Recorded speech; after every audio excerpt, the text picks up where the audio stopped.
Good evening, everyone. Welcome to episode Hello. 199. And I just want to get this out of the way up front next week to celebrate our 200th episode. As much as I would like to be with Craig, the calendar just didn't fall that way. Nope. I'm going to have Wallace Wagner on, sir, which I know Oh, you've had that'll him be a on good your guest. show. Yeah. So very excited about that. It's sort of I sort of have a mini theme coming up over the next several weeks of UFOs in the Bible and God's mistaken for aliens mistaken for gods.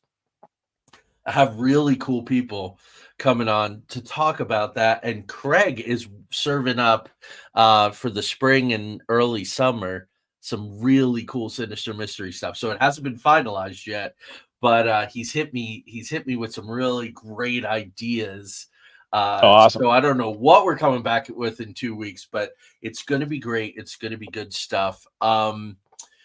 This tonight's like a culmination episode. We're trying to spoon feed you all like little things and build a picture here. This is really difficult stuff. We're going to name a lot of names tonight, which is and in connection with some very horrible, very dark things. This is what I'll say. This is your ultimate Sinister Mysteries bingo game, which I always say. Yeah. You can find all of this stuff. I have made nothing up. This is all things that I found and tried to have put together a tapestry where these things self-reinforce. So go, oh, well, this sounds so outlandish and crazy, kind of what we did with Montauk and all of that kind of thing. So let's go ahead and run the opening, come back and get into this. It's going to be a difficult hour. It's important. 9 o'clock tonight is the State of the Onion, where Yes. this guy is going to be doing his thing, and I'm going to mention him tonight, and hopefully some of this will be on your mind as you watch these guys. So welcome. Always good to be with you, sir. Yes. Looking forward. Here we go. I'd say looking forward to it, but it's gonna be a rough one. All right. Yeah. But now,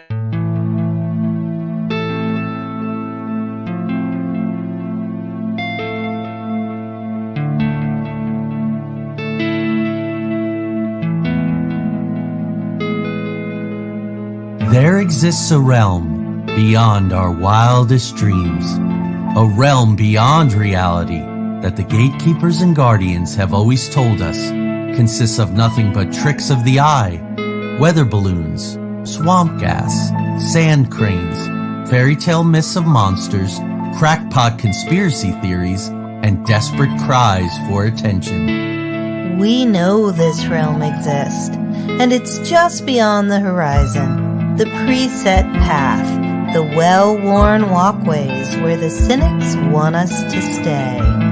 Instead, give this a listen. Put on your headphones, adjust your volume, close your eyes, and fasten your mental seatbelts, because the twilight-tinged turnoff from reality's alluring highway is looming just ahead. We're about to leave the plane of the easily explained, the couldn't possibly be's, and the no way I just saw what I saw's, for the spaces and places where everything is possible, and if you stay long enough, even probable.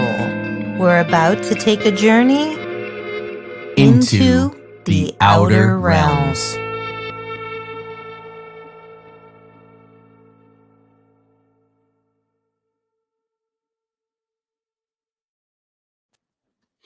All right, we're all strapped in and ready to go. You know, Craig, I've said it as we've been doing Bohemian Grove and we've been doing Kissinger and we've been doing this and that. I think if it wasn't for the Epstein papers coming out and it being back in everyone's consciousness, more and more information coming out, this probably wouldn't be something I would even want to touch. Yeah. But your Governor DeSantis, just signed an order to have more papers released in the Epstein. So we're just getting started. And I guess we start with what is Project Monarch. Project Monarch was a very specific, although it's linked to MK Ultra, although it's linked to many things having to do with how to manipulate the mind for power, for military advantage, for information advantage. All of that comes into play. Project Monarch is multi-generational incest. It's multi-generational incest. I'm sure I have everybody's attention now, and the algorithms are going nuts. Yeah. That if you abuse these young girls, and yes, there are boys, and we're going to talk about some boys today. We're going to talk about 2 boys that I know, because I'm going to try best that I can to tell you guys. Some of this is secondhand, but very personal, almost firsthand, to try to corroborate all of this. By this young abuse, there is this disassociation that happens the same way they used it with Montauk and MK Ultra and these other programs. The fathers invariably were hooked into very big power circles, because how the hell else can you get away with this stuff? So this isn't Forrest Gump. This isn't Jenny and her sister in some little shack. Make me a bird so I can fly far, far away. These are well-connected people. Again, multi-generational sexual abuse and incest. This is linked to give a big and then drill down narrower. There are many names for these girls, for these women. Sex slave is, I think of George Carlin. He would say, forget all the, euphemisms. They're sex slaves. That's what they are. But presidential models. There's evidence of this from the time of JFK up through the time of present time, really present time. But specifically through H.W. Bush, the women who have come forward, who have done hours-long documentaries and interviews and written books. Basically, it started like this. These presidents are going to go out and do things. JFK, we know, is a huge liability for his presidency. There's a lot of questions about Marilyn Monroe. There's the other woman, Craig, her last name escapes me, Mary someone. They were friends, and she wound up dead. I know. Yeah. Mary someone, and I'm embarrassed that I don't have her last name.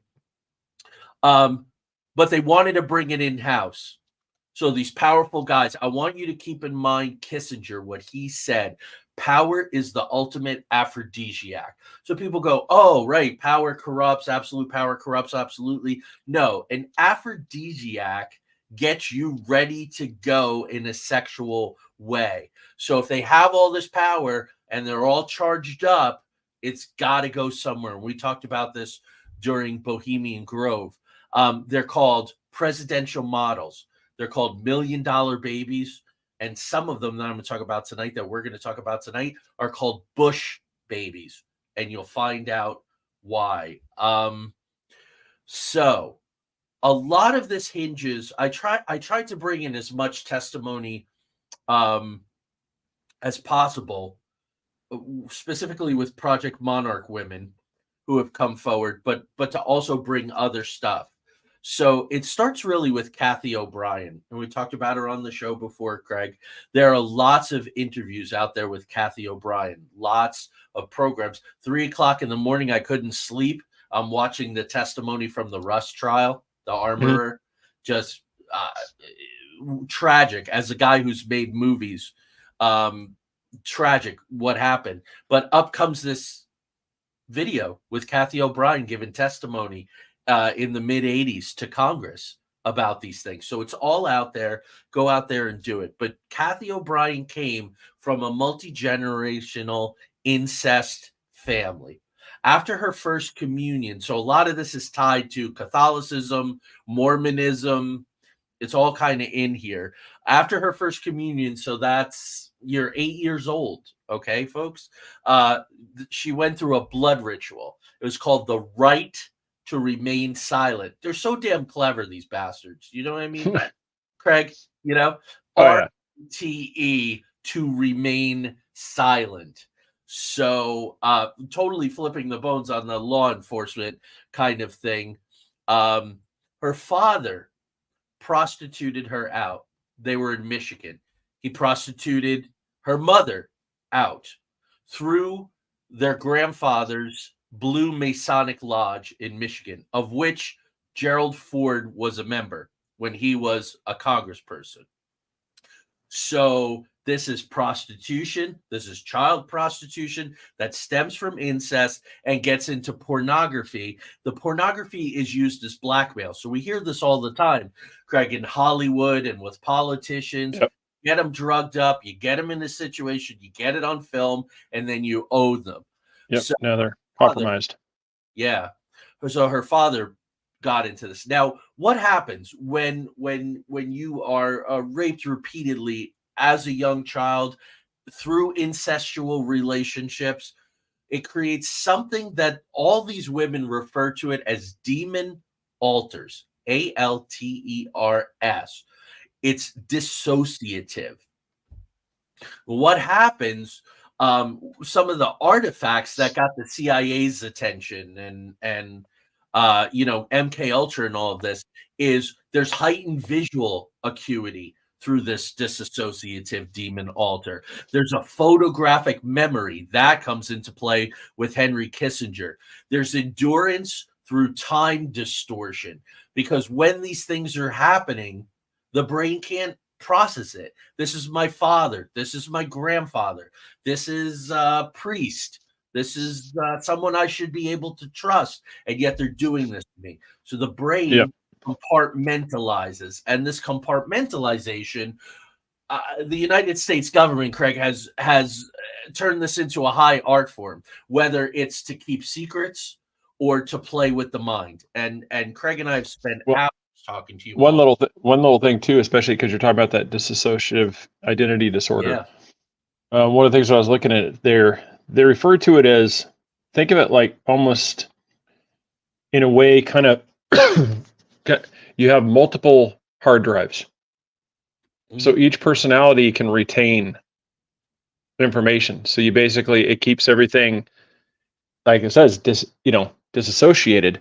So you can basically give information to one personality that the other personalities are not going to know. Yeah. And so you basically you've basically got this living hard drive that has different files. Yeah. That you can access. That's a great way to put it. And that's a great setup for Kissinger later. Also, too, you can implant a trigger. So that's how this Manchurian Candidate and this other stuff that they were working on through MK Ultra and Artichoke and all these other things.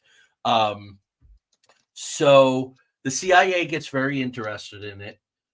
They start to work with a program of mescaline and hypnosis. This is through Aldous Huxley. This is through Louis Joylin West. Is working with LSD with MK Ultra. I did a lot of work about LSD when I was touring as Allen Ginsberg, because it was all over Haight-Ashbury. It was all through the Flower Child movement because they were testing it. That and psychedelic mushrooms. So we have mescaline, we have hypnosis. Now this Louis Joylin West, Ronald Reagan was a huge admirer of this guy. So I'm going to kind of drop these names as I do it. So follow this pattern here. Multi-generational incest. The child is broken, is traumatized. The dissociation starts, the enhanced psi abilities and whatnot start, that computer drive starts. Kathy O'Brien was sold into the MK Ultra program. The training for this was in Boston. Boston, of course, which was the epicenter. We all know this now. So I'm trying to give you as many hard facts tonight as possible, because I have a lot of respect for these women. I have no reason to doubt them, researching this for years, but it's hearsay, right, Craig? Mm-hmm. It's hearsay. Yep. There are no photos. Yeah, I just at the end, kind of near the end, I was going to kind of tackle the reverse side, the devil's advocate, side, because right now we're just going to set up what it is. But we definitely get into, for all fairness, the side where here's this. But it's just kind of like, as we get to that point, for me, it was one, if you just take her claims by themselves, when we get this, it seems crazy. It seems cuckoo. Yeah. But for anybody that's watching, like you said, as a setup, we know, I'm not even going to say the word. It has to do, it's a round Italian dish that comes baked in an oven and there's a swinging door that you can go through in a fence called a gate. Oh yeah, and right. Exactly. yes, Exactly. yeah, you know, is right. you have all these different things where little pieces here and there. Eventually you start getting, that's circumstantial, but eventually it's just one of those things where as more and more points get put on the map, you start to see, okay, there might be something here. It's kind of like trying to find a serial killer. One case here is nothing, but when you start seeing those red pins popping up all over the map, you're like, okay, there's something to this. What it is, I mean, do we think Kathy is the word of God? You know, like everything she says is correct. We'll get into that at the end of the show. Yeah. And that's it. Yeah, that's exactly. And that's what, that's what I said to Tanya. I said, after the show, I'm going to ask you, if I was presenting this in court, what would you think? So trying to put as many hard facts in here. I'm going to talk about some things on air that I've never talked about before. I can't name names, of course, but and these are things I know happened because I was told. And anyway, so there's the Muskegon Church is working with the CIA. Now, here's something interesting. This is why I'm constantly parallels, pathways, and patterns. Because I was watching Brent Rains, his alternate perception show, and he had a guy on last week named Thomas Ferrario. He talked about a lot of things, but one of the things he talked about was the tight Vatican CIA connection. It's a very, very tight connection. So when we hear the church is working with the CIA, you go, oh, that's what these women are saying? Of course that's what they're saying. No, this highly respected MUFON researcher, investigator for 30, 40 years is saying the same exact thing and talking to people who worked with people in the Vatican. Okay, now, here's where we start to name names. So just bear with. In Michigan at the time, the governor was George Romney, Mitt's dad, okay? He was in charge of overseeing the mind control programs that were going on at the Saginaw Governor's Mansion, which has been described as Epstein Island of the day. So I'll just leave that there because we know Epstein Island existed. So Charles asks here, any roots of this going back to Blavatsky and such in Britain? Absolutely. Sex magic rituals. You got Aleister Crowley and all that. And then you come here to the United States in the 1940s, 1950s, and you have Jack Parsons and L. Ron Hubbard doing the Babylon workings, the Alamantra Abramovich. Yeah. Yeah, I'm going to mention her tonight. Absolutely true. So, yeah, it goes back to that time. And, Craig and I did a couple weeks ago, and it was a very popular episode, Craig. People were, I don't know because they were looking at it because of Stranger Things or not, but the numbers were really great. Awesome. And some nice feedback, too. But the Hellfire Club and Bohemian Grove. Tanya and I were watching an interview with a guy this morning. Who was talking about Bohemian Grove, saying he was raped when he was 2 years old. So anyway, just to keep on with this. So of course there's connections with the Mormons through the Romneys. The Mormons had a lot of high technology. So they were working with the CIA. Now, if you want to play the home game, you want to do your research on your own, look at Reagan's connections, his inner circle, his cabinet, so on and so forth. Look at who was in charge of the CIA, who was running the White House, who was running the FBI. There were a ton of Mormons at the time. Okay, now here's the guy that I have never liked. My West Virginia peeps are going to go, oh, Joey never says anything good about West Virginia or whatever. Robert C. Byrd. This was one of those guys that was a career politician. Yeah, he had a lot of power. He sat on the right boards. He brought the FBI and he brought lots of other things to West Virginia. So he's very beloved and he seems like old grandpa of the mountain. Kathy O'Brien says that Robert C. Byrd was her owner. That's how they, not handler, they call them owners. He changed the education system in very profound ways, which began to break down the United States educational system, which was always a factory model, which was always a Ford assembly line model, our education system. is, does not encourage independent thinking, critical thinking, problem solving. The education secretaries around the time when he was most powerful were Bill Bennett and Lamar Alexander. They were both buddies, one a Satanist, the other one into some other things, and they colluded in this kind of breaking down of the system.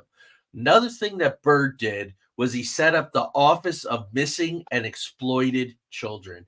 And Craig, this reminds me of William Casey standing behind Ronald Reagan and Nancy Reagan. While he's flooding drugs into the country, Nancy Reagan is launching the Just Say No. Say no campaign. Yep. So that's what these people do, or the people who are part of these family Christian organizations, and then you find out they have a huge collection of child pornography. It's a interesting thing, and I don't mean interesting in a good way. But Byrd sets up this Office of Missing and Exploited Children. All right, let me bring you present with some hard facts, some things that are out there right now. 2016, Anonymous, Guy Fawkes, Electronic Voices, they put out a video saying, this is in 2016, that in Washington State and in San Francisco, California, hotbed of Jim Jones and his activity back in the day, there were programs that were basically feeder systems. So they're foreign, they're young, they speak no English, and they're exploited. It's a feeder system. So the processing system puts them out. Just this past summer in July, there's a woman named Tara Rodas, and she worked for HHS, which is anyway, it was the Office of Refugee Resettlement. That's housing and someone help me out, please. HHS. Anyway, Human and Health Services. What you mean Health by and HHS? Human Services. Yeah, Thank you. Health and Human Services. Sorry. The Office of Refugee Resettlement. Multi-billions of dollars are going into this program while all the refugees, all the illegal immigrants are coming into the country. The children are being separated. Now, when you want to place an adult under this program, their sponsor has to be vetted. They have to have certain credentials, so on and so forth. Children, no criteria. They move these kids through the system. This Tara Rodas is a very brave whistleblower. This was just 8 months ago that she came forward. No background checks. They're given to sponsors. And these sponsors are drug cartels and other powerful people. She says that her boss at HHS told her, we get the kids out of the system. This is the quickest way to get them out of here so we don't have lawsuits. So sacrifice the little ones for legal expediency. That sounds pretty familiar. So this is current. You can look that up. Tara Rodas, TARARODAS. Whistleblower. There's video and interviews with her everywhere. Let's go back now to Kathy O'Brien and the height of all of this stuff. In 1975, the Church of Set is founded because, Craig, there is a huge Luciferian element to all of this. So there's the Church of Set, which was founded by Lieutenant Colonel Michael Aquino, an associate of Roman Polanski, well-known child rapist. Aquino was in the Church of Satan. There are people who have come out, I'll talk about one of them in a bit, Kathy Griggs, who say that the military is infiltrated with this satanic Luciferian brotherhood. This Michael Aquino is Kathy O'Brien's chief programmer. All right, this is in 1975. This Luciferian church is set up. So now we have the Catholics, we have the Mormons, and we have this Church of Set, which is an offshoot of the Church of Satan, with all these powerful people. In the late 1970s, Kathy says that Byrd sent her to Louisiana to be re-traumatized. People heal. The mind is very, very powerful, and we hardly understand it. So you need to be rebroken every so often so that you can continue to be of value. They also want to make sure that the memories don't start coming out. So she's sent to Louisiana to be re-traumatized by a man named Wayne Cox. Cox is a CIA assassin, cult leader, and serial killer. So you go, hold on a damn minute, Joey. So the CIA is hiring serial killers and cult leaders and assassins. Yeah. There's a great, Craig, I meant to reach out to you. There's a really good documentary, folks, on Netflix right now called American Conspiracy, The Octopus Murders. And there is a guy that is part of that who was a serial killer assassin employed by the CIA. So does two guys make it factual? No, but it's a hell of a coincidence. And there's a lot more information on that guy than on Wayne Cox. Who is part of Wayne Cox's cult? Roger Clinton. Okay, interesting. Kathy O'Brien says this about Bill and Hillary Clinton, who are all over the Epstein Island thing, right? Bill's name, I think, appears more than anybody's name, right? Bill Clinton. And what Craig said, PG, right? The thing Italians like to eat with the outside entryway. Like you said, Roger, the Clintons are involved, at that point, and then that's also involved, that ties into the gate. Yeah, exactly. So here we go. We're kind of circling in here, and we're going to be careful because we need to be, because of the algorithms and all.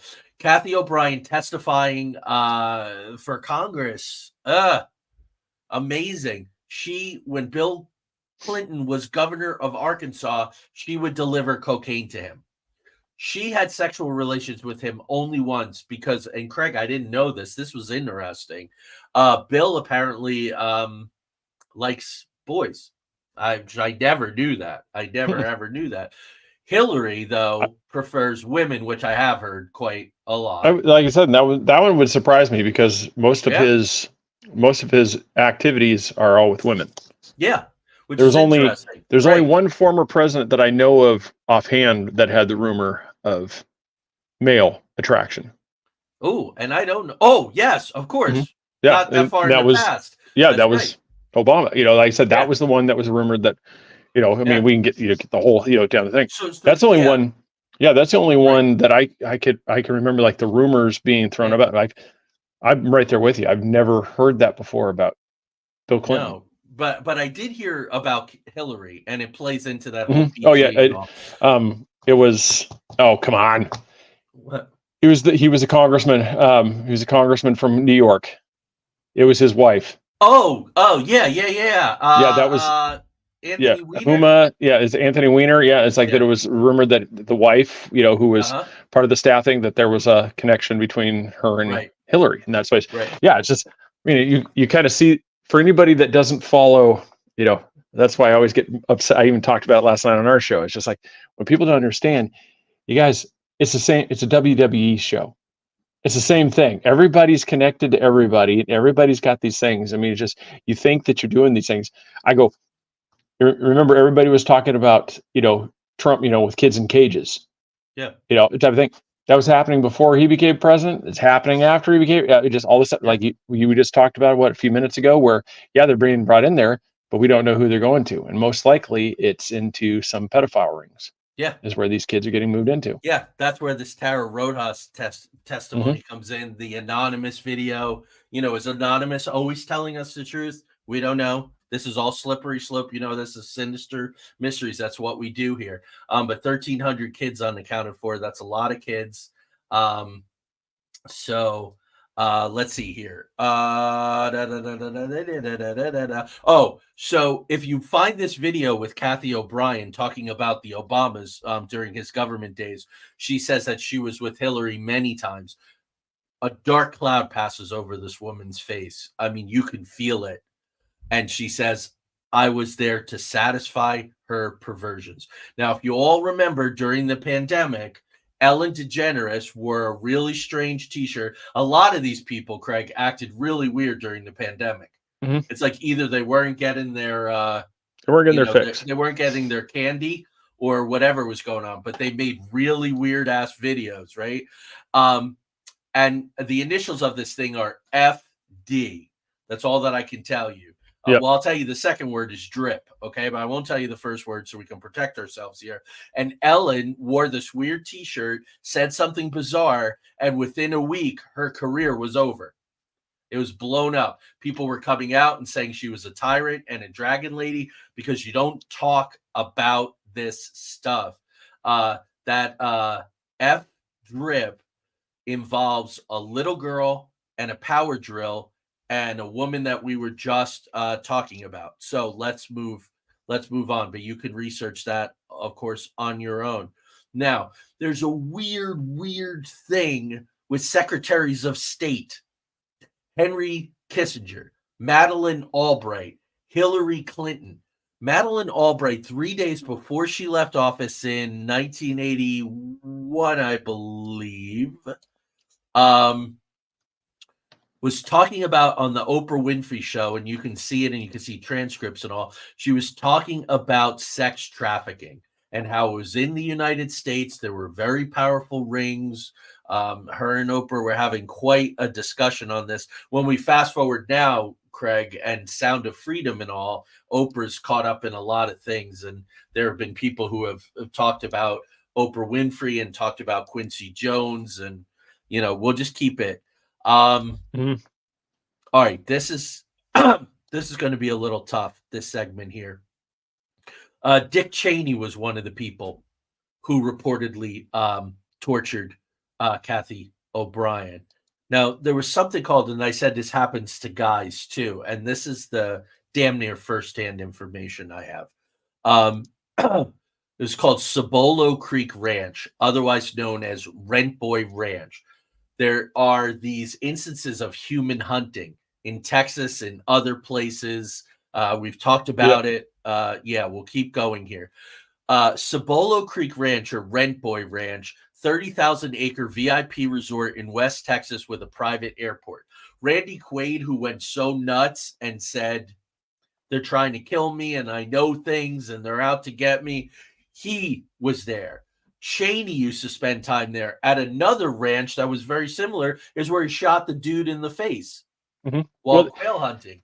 Everybody should be facing forward, quail. Yeah, I don't want to derail it too much here. I just think because one of the things, like we talked a little bit earlier about LSD, one of the things that too is it's always been the biggest thing is if you can make somebody out to be incredibly crazy, that's, you know, with LSD, that's one of the things when you can scramble somebody's mind to where they just seem, then you could be saying something that's absolutely true. But if the rest of the stuff is just absolutely insanity, you know, just crazy whack job talk, I go, then they're just going to be like, you really going to believe the guy that believes that there's blue space aliens that run 7-Elevens? Yeah. I mean, you like I said, you're going to be like, so that's who you're taking as your primary source, right? You know, and that's the whole point is that it's just, if you can discredit the person, even though they might be saying something that is true, that then you have the whole point. It's just, that's kind of that's the disinformation thing. That's part of the reason why they're so big on, especially like the LSD stuff too. I find a lot of overlaps with this and with ufology and abduction, in the discrediting the witnesses, and abduction narratives are all very much the same. So is it conflict? You know, is it conflagration, or is it just that this is the pattern? This is the way things happen. So these are the questions we ask. All right. So Corey Feldman, who of course has a lot of problems, and of course is a young guy, decades ago was on Howard Stern and talked about how he went to a party. He was a young actor, starstruck. He woke up in a bedroom with his pants gone and a lot of pain in a certain area. Well, he says that Charlie Sheen was the one who initially raped Corey Haim. So again, that's out there. All right, this is what I'm going to tell you guys. I know two people, guys that I grew up with, did a lot of theater with, did a lot of work. They both went to New York. They looked very similar. They basically looked like Michelangelo's David. One of them had a meeting supposedly with an agent. They went out to dinner. He woke up the next morning. It was the exact Corey Feldman situation. Woke up in a hotel room. bleeding in a certain area, knowing exactly what happened to him. And Craig, this guy did not recover. He became severe OCD. Guy took 8 showers a day. He couldn't go 15 minutes without washing his hands. It broke him. It absolutely broke him. The second guy was very talented singer, dancer, was part of a big performance group that was choreographed by someone who's very, very big in Disney. And I'm not going to name the name because I've made promises, but the guy's very, very big in Disney. And he made this kid all kinds of promises, set him up in a sublet in New York City, and then on 2 separate occasions got him drunk, got him naked, and tried to do a head job on him that he was in denial about his sexuality. These are 2 things I know for fact, okay? And I've never talked about these things before.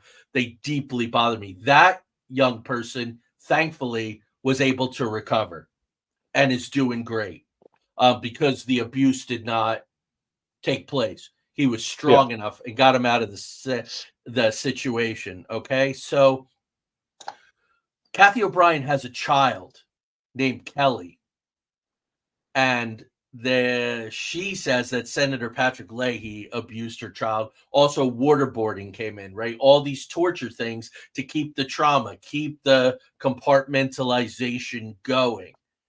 At this time, George H.W. Bush was known as the half man, half God.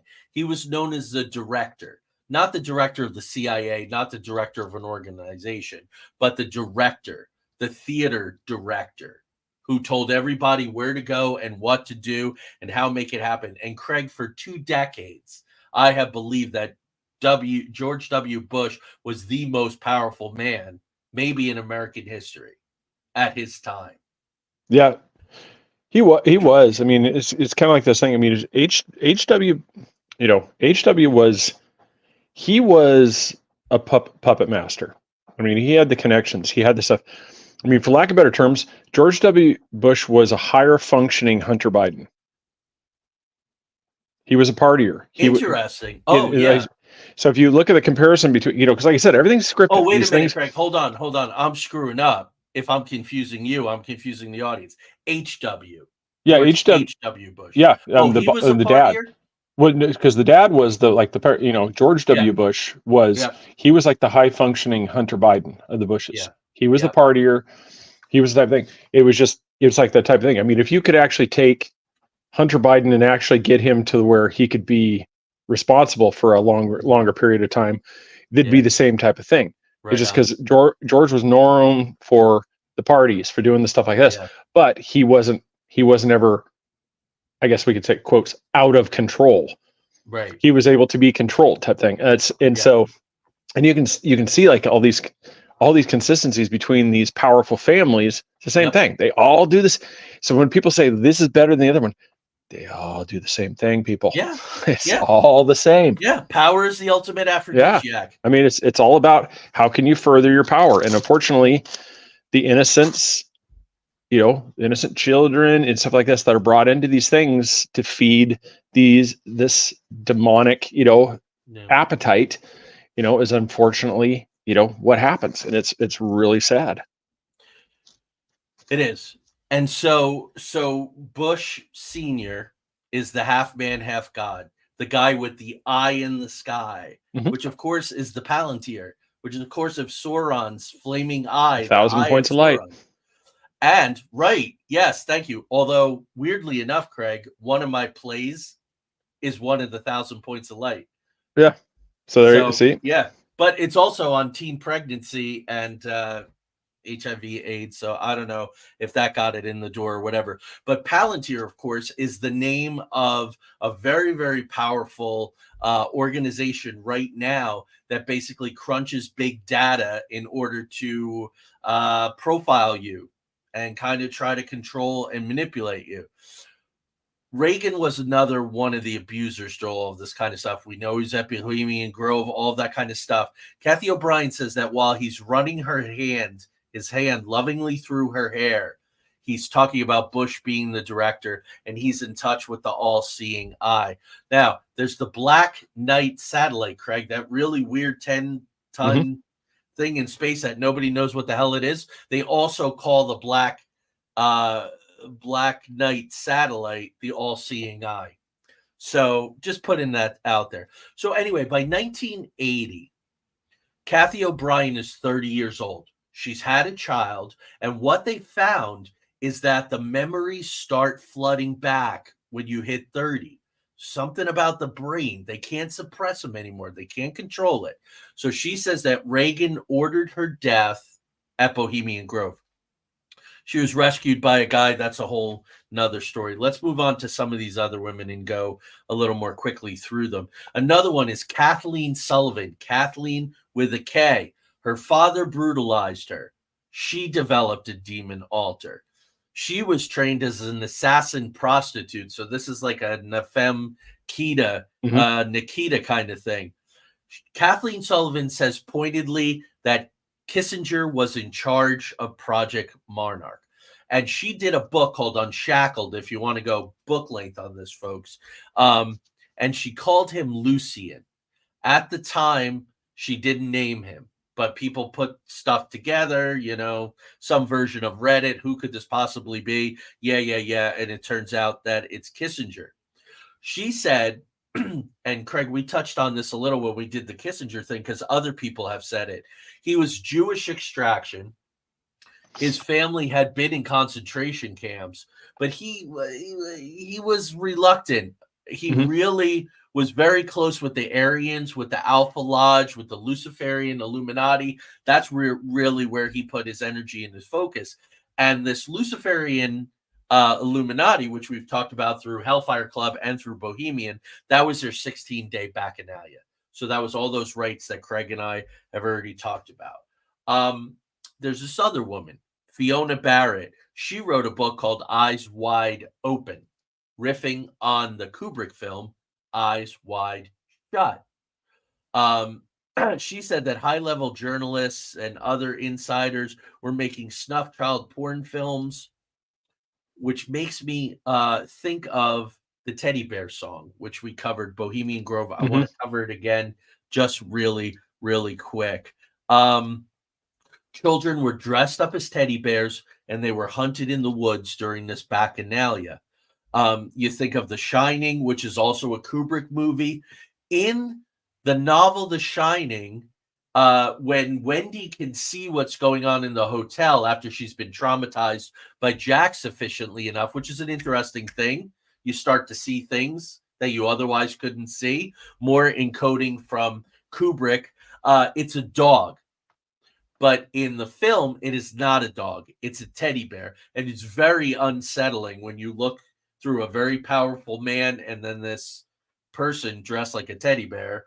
Are you raising your hand to talk? Yeah. Right. Okay. Oh my goodness. Okay. No, I was just it was like, point on that one too. The more we talk about it, do you think Stanley Kubrick, in a way of assuaging his conscience, that through all his films, he was releasing information? I believe that he was. I believe that in The Shining, and there's a great documentary about it. The problem is that the symbolism is so non-specific. Yeah, I was talking about the moon the other night, and of course we did that through Red Thread Collective. I think that he was hired to film footage on a soundstage as backup and enhancement. I don't believe we didn't go to the moon. But I think believe he was the backup plan, so that way if something failed, because I'm just like Eyes Wide Shut. I mean, I'm a firm believer that's why he's dead. Yeah, is because he got too brazen. Yeah, it would be like if somebody just went out and did a movie about this project, did this thing. There's a good chance something's going to happen to you, because if you're going to have all these players. But that's why I said, I just like when you brought The Shining, that's why I was just like, ooh, just quick. It's like, do you think? Yeah, he's, and that's why I think he went too far in. It was almost like he was just like he didn't hold back. If he had made it a little more abstract, there's a good chance Stanley Kubrick might still be alive. It could very well be. Tanya says he died 6 days after the final screening. It was actually the screening that he showed to the Warner Brothers executives, and then he died. Now, there's an interesting connection there. But Craig, you say you make a movie like that, you wind up dead. It depends on how you make the movie. That's what I think. Yeah. Yeah, Because exactly. Yeah, go ahead. But No, I brought no. this up during Bohemian Grove.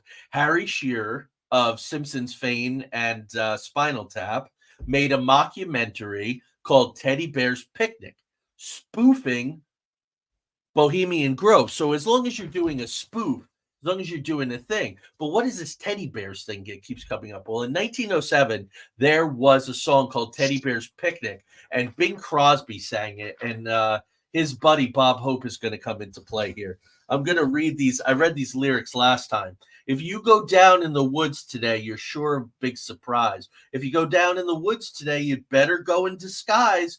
Every teddy bear who's been good is sure of a treat today beneath the trees where nobody sees. Watch them, catch them unawares. At 6 o'clock, their mummies and daddies will take them home to bed because they're tired, little teddy bears. If you go down in the woods today, you'd better not go alone.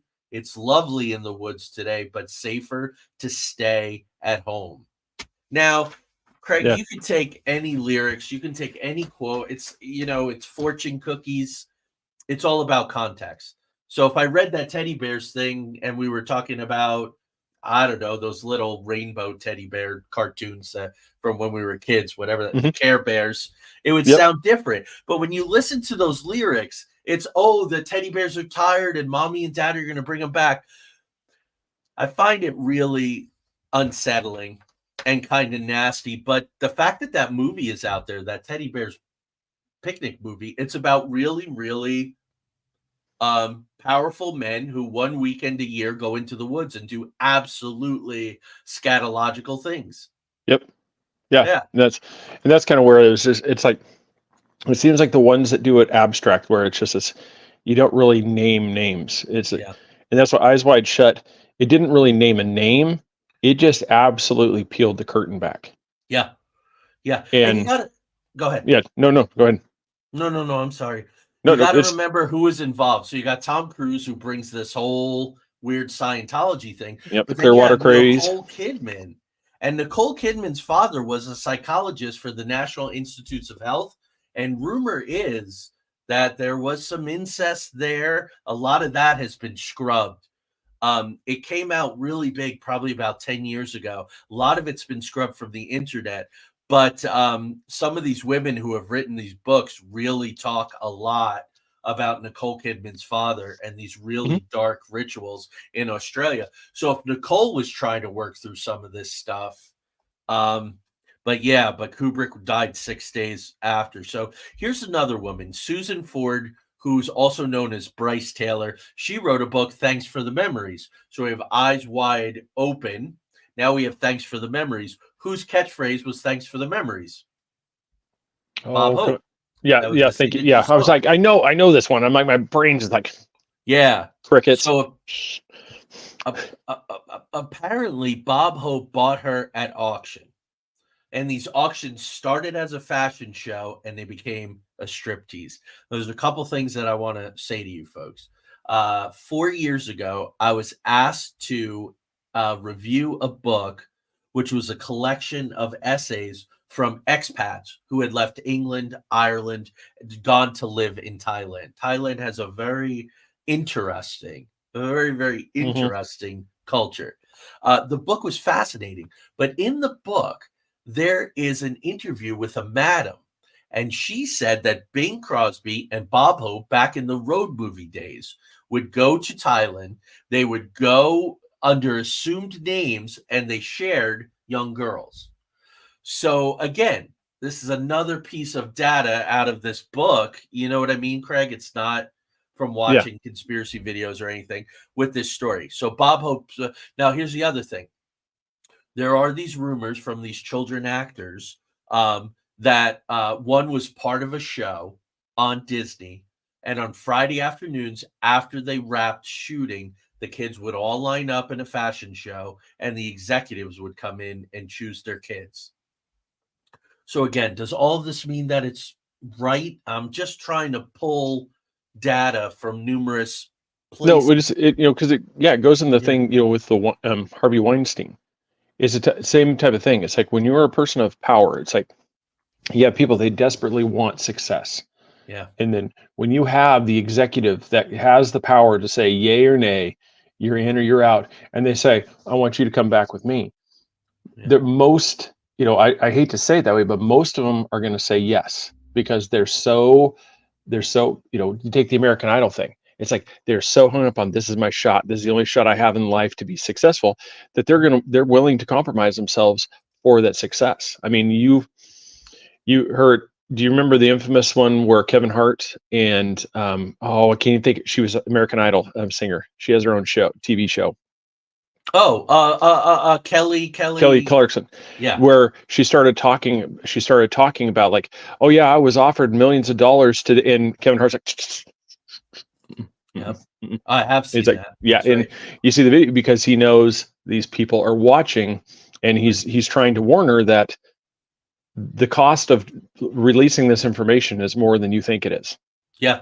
And it's, That's exactly and that's kind of where you see like these things. It's like people know what it is, and there's there's rumors all throughout, like you're talking about. It's like, so that's where we're getting into like this part where the soft fact, hard fact is just, there's a lot of people that you see these things, it's right there in the open. People are saying, it's like, don't talk about this, don't talk, it's there. You see the photos of the the parties, these people are hanging out.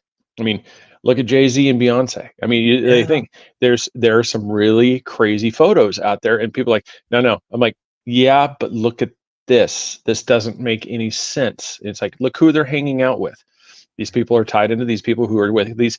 Like I said, eventually it's that through association. If Joey's at a party with one person, that's one thing. But if Joey's constantly at these parties getting photographed with these same people, it's pretty easy to say that there might be a connection between those people and him. And Joey's not, by the way. That was an example. No. I should have said Bob, not Joey. I'm sorry, Bob. No. I wouldn't join any organization that would have me as a member. Let me just say that. Yeah, me either. So all these ritual orgies, the striptease, all one way or another through powerful people, the Susan Ford is introduced to Kissinger. She's gone through all the same things: near drowning, electroshock, sleep deprivation, drugs, hypnosis, and e-programming. And she really, really has this memory, this photographic memory. And the rumor is that Kissinger used her as a human computer to store files only he could access. This has its own sinister brilliance. Yeah. To have that. And a lot of filmmakers have played with that. Even Christopher Nolan's Inception, where you have to go inside the person's mind in order to do corporate espionage, is basically a form of that. So she also had a daughter named Kelly. Now, why are all these kids called Kelly? Bush Sr. couldn't remember their names. So all the little girls were named Kelly so that he knew what to call them. I know. I don't say any of this lightly, but that's what the research says. And that's where the name Bush babies come from. Tanya says, got to question anyone associated with Marina Abramovic. I'm going to get to her very, very soon. She says that she was hunted on Bob Hope's ranch. So all these rich guys had these ranches, and we got all this space, so we'll do the most dangerous game, right? The most adapted short story in history. Another woman, Marianne Bernard, corroborates much of these women's accusations. Now, there is some infighting between these women. So it's just like the crazy aspect of Preston Nichols and Al, what's his name, and the Montauk gang, Greg. This stuff gets really crazy because they start to eat each other, right? Which makes it very, very difficult. But she, by and large, corroborates all of this stuff. She also says that Kissinger was interested in her ESP skills, and then she adds another little factoid. Kissinger preferred girls with little pixie-style haircuts. Her abuse by Kissinger began in 1970. That really was the height of his power. And the circles that they were running in at the time included Roman Polanski, who, is still can't come to the United States because of the child rape charges, and Hugh Hefner, who, of course, ran the Playboy mansions, and more leaks out about Hef all the time. Here's another connection. Ronald Reagan was very, very close with the Rat Packers and with Bob Hope. So we have this recurring circle. One of the Rat Packers, of course, was Peter Lawford, JFK's brother-in-law, and Marilyn Monroe stayed in his bungalow. So there you go. And we know what happened to Marilyn. Also, a lot of mafia ties with all of this. So Roman Polanski, I'm trying to show you this circle, guys, what we know. Roman Polanski, of course, makes Rosemary's Baby. What's Rosemary's Baby made? Ritual sex to create these demon babies to birth Lucifer. This goes back, right, to Parsons and all of that kind of stuff we were talking about that Charles asked about. Well, Mia Farrow, of course, starred in that. Frank Sinatra was her husband at the time, and he did not want her to do that movie. A little too close to home? Was it the Eyes Wide Shut of its time? There's a story that he wanted her to do his movie, but anyway, he wound up serving her divorce papers on set of Rosemary's Baby. Interesting thing, he was 49 when they got together. She was 19. So not a little girl, but big, kind of like Elvis and Priscilla and all that. It was still, because even at that thing, I mean, let's be honest. Anybody that's, when you have that big of an age difference, there's a creepy side of it. Anytime you've got somebody, when you're talking 30 years difference between people, I mean, come on. I mean, there's got to be something there's got to be something it's like that's where there's smoke, there's fire type thing, because I'm sorry, you don't have anything in common. Yeah. There's nothing in common between a 50-year-old and a 19-year-old. There's nothing in common at all. Right. And I have a 24-year-old daughter. So and it's like type of thing. It's like a 60-year-old guy comes like, oh, it's the love of my life. You're like, really? Yeah. You're like, there's nothing, so you talk to these people like, oh, it's not. I'm like, no, there's something wrong. I mean, anytime you start seeing this thing, I mean, it should be the question. I mean, you just get to like politics. I mean, I don't want to derail it too much. I mean, this goes to the thing, like when you see like Biden sniffing the kid's hair. Yeah. You're looking at, it's like, people, the things are right here. It's just a grandfather thing. I've been around grandparents and stuff. At no point did they walk up, oh, hey, Craig, how are you? And start sniffing the hair. I go, none of that ever happened. I go, does anybody else find this weird? When you see politicians doing this thing, doing these, this is weird. This isn't normal. Or how about the kids love to rub my leg hair in the pool? Yeah, this isn't normal. I'm like, this isn't about politics. It's like, this just goes through this. It's an ancestral thing, there we go, kind of circle, ancestral thing all throughout politics. It's like, does nobody realize it's right there in your face? And everybody's just like, nah, that's just the other party trying to throw. I'm like, no, it's right there. Can we all agree it's creepy as hell? I don't care what, it's creepy. It's every single one of them, except ironically, W, I think, was just with Laura. He was just kind of happy to be there. He couldn't wait to get the hell out of there. That was clear, because now he hardly shows his face. So he seems to be the one guy going all the way the hell back. Lyndon Johnson, I think, because Lady Bird would have kicked his ass. I didn't find anything about. Well, that's the thing. I mean, if they're still doing it, like I said, they've gone back into the shadows. Yeah, they're not over. It's like, but there's other people. It's like they just can't seem to get their own. Right. It's like their own thing. They've got to put themselves out there. Look at me, and it's like, no question. So this is some wrap up stuff now, folks. You want to research someone named Kay Griggs, Griggs. Now, Kay Griggs was married to a Marine colonel named George Griggs. He was chief of staff of PSYOPs for NATO. Like, NATO needs a psychological operations department. She did a series of interviews in 1998, and then she kind of dropped off the grid. The interviews are hard to find, but Kay Griggs was really the one, and I believe she was on Coast to Coast AM. I think it was the first time I heard about this stuff. But she's really the one who talked about the military secret satanic brotherhood that puts a lot of this together. We talked about Justice Scalia and his weird. Craig, you turned me on to this in 2009. There's a video, folks. You can find it. I will type this in the chat room here. This girl's name, Gabriella Rico Jimenez. Mm-hmm. And it's a very strange video. It lasts about 6 minutes or so. And she comes running out of this luxury hotel where supposedly there was this meeting where cannibalism was going on. She's yelling and screaming about it. They're cannibals. They're eating people. Oh my God. And she disappeared. Yep. And she was never seen And then again. they discredit her and said, oh, she was never a model. She was just some crazy homeless girl.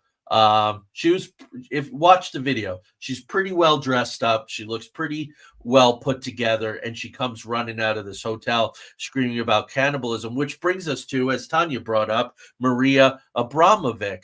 And this ties into the Podesta brothers. And I asked you, I don't know if you guys did it. I said, do a search for Tony and John Podesta's artwork. Take a look at that artwork. It is creepy, kid, weird. Remember these guys, John Podesta. He was a fun figure in the Obama administration. Yep. Like I said, these things they're all. It's like what we talked about. It's like you can't miss these points. It's like these same people have all these ties, and they're right there, and you're looking at it, and you're like, wow. I mean, it's just it's right there in the open. Yeah, and John Podesta was Hillary Clinton's campaign manager, so that brings it back again. The emails that came out during WikiLeaks, Marina Abramovic, the spirit cooking, is like, oh, I really hope your brother can join us. She's writing to Tony to have John come to the spirit cooking thing. And then, of course, in September 2023, Zelensky asked her to be Ukraine's cultural ambassador. Now, luckily, it broke the internet. People are like, what are you, nuts? And so they dropped it. So, Craig, another really good documentary, I believe it's also on Netflix. It's called Rael, Rael, Alien Prophet. Check this out. I think I haven't heard about that. Yeah, it's real interesting, but sick. In the 1990s, there was this dude. He claimed to have been abducted by aliens, and he started a religion. And the whole idea was that humans were actually of alien stuff, and someday they're going to come back. But during this cult religion thing that he started, there were sex slaves that he called the angels, and they could only sleep with him. And then there were 2 members of the cult who raped 11-year-old girl in front of her mother with her mother's permission. So there's that incest. The generational incest. And here's the whole thing. I don't know if you saw this. Wednesday, John Kerry stepped down as he stepped down as the climate envoy. Okay. And the Biden administration is wanting to put John Podesta in that position. For what we're talking about, do you know? For all those in the chat and listening, where typically would the climate, envoy go to? Third world countries. Yeah. So you have somebody that's potentially, like you said, don't get it, allegedly involved in all this stuff. Yeah. You're basically setting somebody who's got all these, these rumors and stuff set free on the globe. Yeah. Yeah, and they just keep coming back, these guys, no matter how much we just talked about the ancestral thing and just how the kids, he's back. Yeah. He's back. Yeah. I'm like, it's just.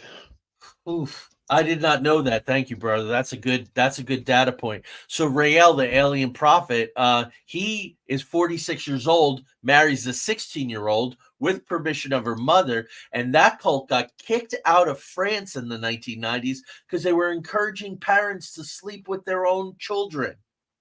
Multi-generational incest. There it is again. Then I want to bring back, Craig and I did a whole episode, well, half an episode, because we also did the Manson family, but NXIVM. And NXIVM was this cult, I'm sure you all know. In New York. But yeah, in 2015, there was a little sub-project. So he was taking people for money as being some kind of financial guru. He has this Dominus Obsequious Soriorum, which is quasi-Latin for master over the slave women. Sound familiar from the past hour? Or Lord Master of the obedient female companions. Again, slaves, but then the slaves had to recruit slaves of their own so that they could become masters over their own slaves. So the Yep. self-perpetuating thing. And this is where the whole putting his name on their bodies near their private parts, putting his initials was all part of this kind of thing. So it's basically this pyramid of sex slaves, masters, and slaves. There were 150 women that were part of this, with only one dude, the Rainier guy who ran the whole thing, was the only male sitting atop the pyramid. Of course, Allison Mack from Smallville, she did jail time for that whole thing. And he was called the Grandmaster. Weirdly enough, whipping, sleep deprivation, extreme dieting. Again, you're putting these women through intense traumas that have profound effects on them. Oh yeah, cauterizing pen. Yeah, that's what it was. Like a branded brand. His initials. Yep. Yeah, because that's how the story broke. They were like, you heard about this guy who made women, with a cauterizing pen. And then, folks, I want to leave you with some homework. If you're hooked into this, if you want to know more, there's Isaac Cappy and the White Glove and his connections. Names, I'm not even going to name the names that Isaac Cappy named. But if you're a fan of recent World War II documentaries, there are two dudes that produced them. One's an actor, one's a director. He named them. Also look into the deaths of Chester Bennington from Lincoln Park, Chris Cornell. He is tied to John Podesta. Yeah. Anthony Bourdain and Avicii, who I didn't know, but Avicii's part of that whole thing. All of those deaths are suspicious. And if you go to the internet and you start looking them up, the first thing that's going to come up is Reuters saying, false news, they really did kill themselves. There's more than abundant evidence that they killed themselves. That is not the, and Chester Bennington, it was well known that he was a victim of child sexual trauma. Well, it just, with suicide, a lot of people, it's well known. A lot of people don't show signs, before it happens. They look like they're doing great. They're doing this stuff. But those three, most people that when you talk to them, they said they were on the road to recovery, like they were getting help. They were doing all this stuff that it was actually in the people that you talk to, they're like, this is well known that they'd had those thoughts, but they were on the process of helping. So so it's actually a lot harder to buy that they would have off themselves, especially since they're trying to get help for that. Right. And there is a rumor, and a lot of it has been scrubbed and all, and as time goes by more and more, but that Chester Bennington, Chris Cornell, Anthony Bourdain, and Avicii were all working on a project similar to Corey Feldman's project. To name names about this stuff, child trafficking. Last thing I want to leave you guys with is Hollywood agent Michael Ovitz, one of the richest, most powerful agents in Hollywood. Everybody big move through him. He was very, very close friends with Kissinger. Well, in April 2023, when the Virgin Islands subpoenaed JP Morgan and executives and all to talk about Epstein and where the money was going and money laundering, Ovitz was one of the guys they wanted to talk to. And he's so powerful that they do a really good job of not telling us what that consisted of. That is concealed. We know that JP Morgan made a big settlement. So these guys were all part of the same circles. So we gave you a lot of names. I think we gave you a lot of self-reinforcing evidence, but you have plenty of homework. But I will warn you, this is hours, tens of hours of your life, 40, 50, 60 hours to follow all this up if you want to do it. But this was important to me, so thank you for listening, especially because of two of my friends, one who was completely broken by people like this, and one that thankfully recovered. So closing thoughts, my friend? Just definitely search those things in. It's like, one, we didn't really, at a time we didn't really get into a lot of it stuff, but Wikipedia is not the best source, but you can go to Wikipedia and it kind of gives you a nice, the Wikipedia site on Kathy O'Brien will kind of give you a breakdown of the naysayer on that side. And that's one of those things. If you look at just based off her story, she seems crazy. Yeah, and their husband is very sketchy too, dude. Yeah, because there's so much stuff you're like, just by itself, you're like, wow. I mean, you can just tell it's just basically, it's like something happened, you're just making the stories up. But as we just laid out the stuff, when you start, there's Ellen DeGeneres' sweatshirt. Yep, the FG one that destroyed her career. Yep. Yeah, that's there's those things that just when you do it just by itself, it seems really outlandish and just crazy. But if you start taking in like what we brought through, that you start taking in all the things that the connections and all the stuff that goes in here, you start realizing that, okay, these people that she's talking about are involved in something, in these things. So is it plausible? Yes. Like I said, that's one of those. So that's my final thought. And I think that's right. And it's not just her.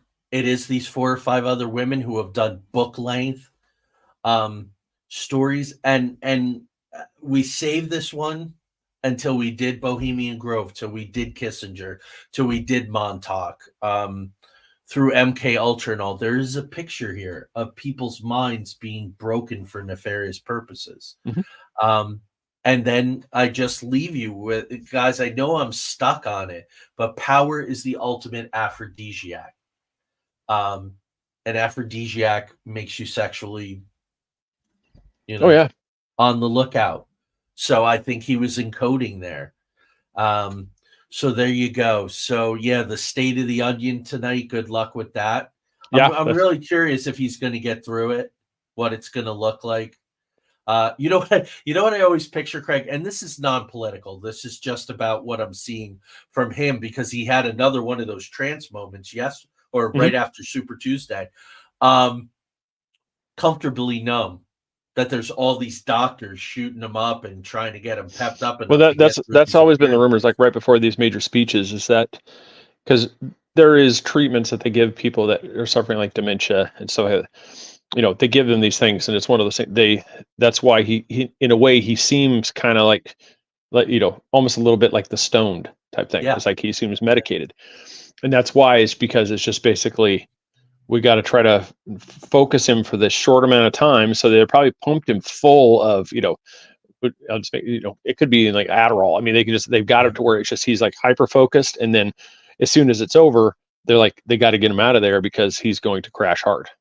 Yeah. And often he does, because it's unpredictable. But if you see him like on the set, like he was just on with Seth Meyers, if he's on for 10 minutes, he's like poppy and snappy, because you can give like a boost. Yeah, it's crazy. I just want to let you guys know, keep an eye. AT&T went down last week for a lot of people. This week it was Facebook and Instagram on Super Tuesday. Just keep all this stuff in mind. These could be little tests. More and more stuff is coming out about who was it? I'm sorry that I'm giving you an unattributed thing here. The rumor is 200 terrorist watch list people are now in the country, and they're experimenting on substations on the east and west coasts. It wouldn't surprise me. I mean, no. So just watch. Craig, that oil tanker, not the oil tanker, the tanker that the Houthis sunk with crazy amounts of fertilizer. That story just sort of disappeared. Yeah, well, it's when you're assuming that it actually in fact sank, without them offloading anything. But it's also one of the things that they sank it down there. You can, that could also be a potential blockage in the channel if you've got a sunken ship. And so I wouldn't be surprised if that's. Yeah, but I thought that was going to be major. I thought that was going to be prelude to war. Like, okay, now we have our line in the sand, and far from. So, here's Tanya's prediction for the State of the Onion. More gaslighting. Everything is great. Housing is affordable. No inflation. Job market is great. Yep. So we'll see. We'll take bets. So, all right, folks, we're going to get you out of here. Thanks for staying with us tonight. Craig has really some cool topics. So we're going to, you'll have to watch for the banner. Yes. When it comes out before the show in 2 weeks. So peace, everyone. Have a great night. Good night, everybody. And next week, 200 episodes. I know. That's awesome. How you put up with me, I have no idea. I'll be at 201. I'll see. I'll celebrate that one. Yeah, absolutely. Peace.